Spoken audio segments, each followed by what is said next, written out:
might find stuff also. Right, when I first came to Michlalah, one of the things that like right away I was saying like to my friends out of school, like everyone here is just so nice and like just a breath of fresh air. Like everyone's just here because we want to learn, but everyone's just happy to be here and happy to be from and happy to just be learning. And you know, like people just get excited to open up a sefer and they want to help you out, and everybody's just like even in the beginning we just had each other's back. Then also you get to make friends because of your classes. You have friends people who you didn't necessarily know, people who you might not have had a relationship with, but because you're in different classes with them or you see them around or you enjoy spending time with them on our beautiful campus, you get to know them. The campus is really nice because also it's like after signing at night, you're not stuck in a building with everyone. You can get out, you can go on a walk with someone, you can go, and there's always new parts of the campus that like randomly you'll discover halfway through the year. It's like, oh, I didn't know that existed, but then you find it. So I think really it's more nice. than halfway through the year as well. I think it's the end of the year. I'm still find discovering stuff. places every day.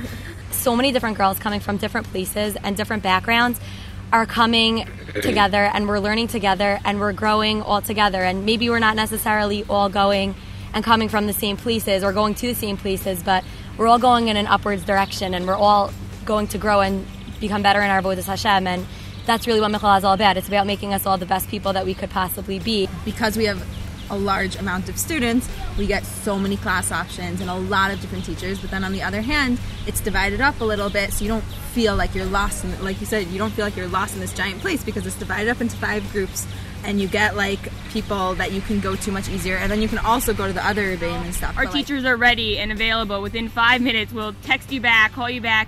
Hi, here's the situation. Don't worry, we have it handled. We're looking out for you. We care.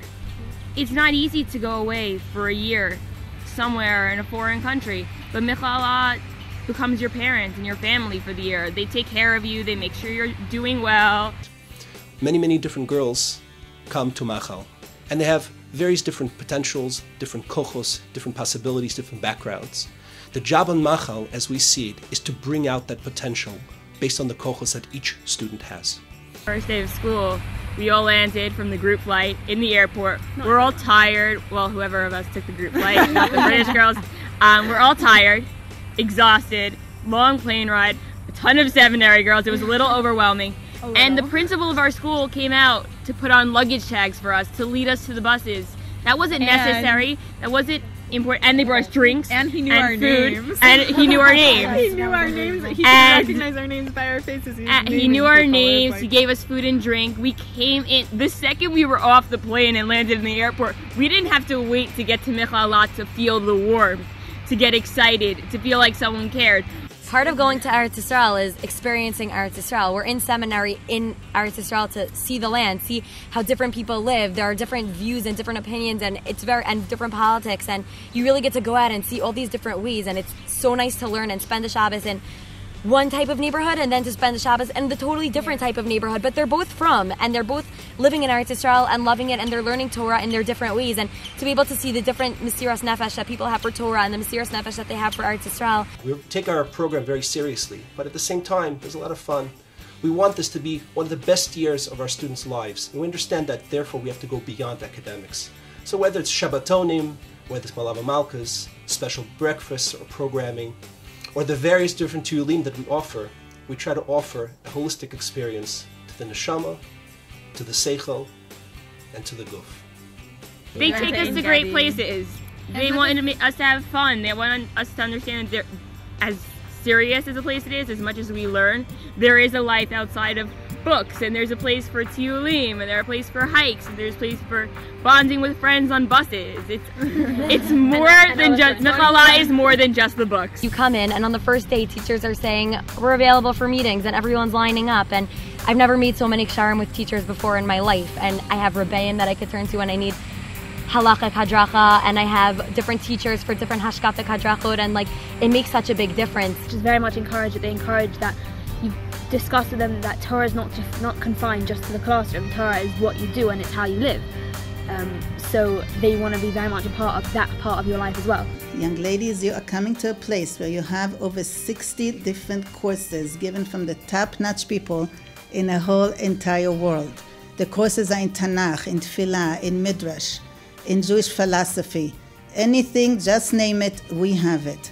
You can choose whatever you want to study. I know all of you have great goals for yourself and you want to achieve them. Michlalah is a place to be in. And it's also through a real variety of classes. There are the more intellectual and textual classes for the girls who really enjoy making a Chalukat Ramban, and then there are those teachers who are really inspirational, who you come out of those classes and say, I want to be the best person I can be with my life. I think that's one of the reasons why Michlalah was actually founded in the beginning, so that they could have every girl being able to do every girl being able to carry out Chanukh Lana al Kudarko, that everyone will be able to have the capacity to choose what they want to do. It's also so great because you could make your own schedule. So if you want to have a break in the afternoon and have classes in the night, that's available. If you want to have your nights free so you can go to the kotel or go out, then you can have classes during the day, and it's really catered for your needs and you can choose whatever you want. Nobody's forcing you in any particular direction. If there's a reason that you should stay away from someone for safety reasons, they'll be sure to tell you. And that's really good also because since a lot of times they give you a lot of room, so when they have a very strict rule, a lot of times you can realize that it's really for your safety and it's for your best, and it's not just they feel like doing this and they don't trust you and blah blah blah. You know that they really trust you, but they care about you and they want you to be safe and they want what's best for you, and that's why you have these rules.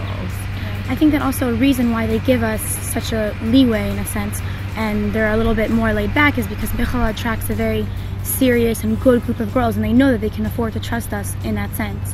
And also, we're not going to be in our La La Land bubble for the rest of our life, so to be put in this type of environment where we are trusted and we really make our own decisions, and we don't in a sense have someone, running after us, I think that's important, because that's really the test of life. Right.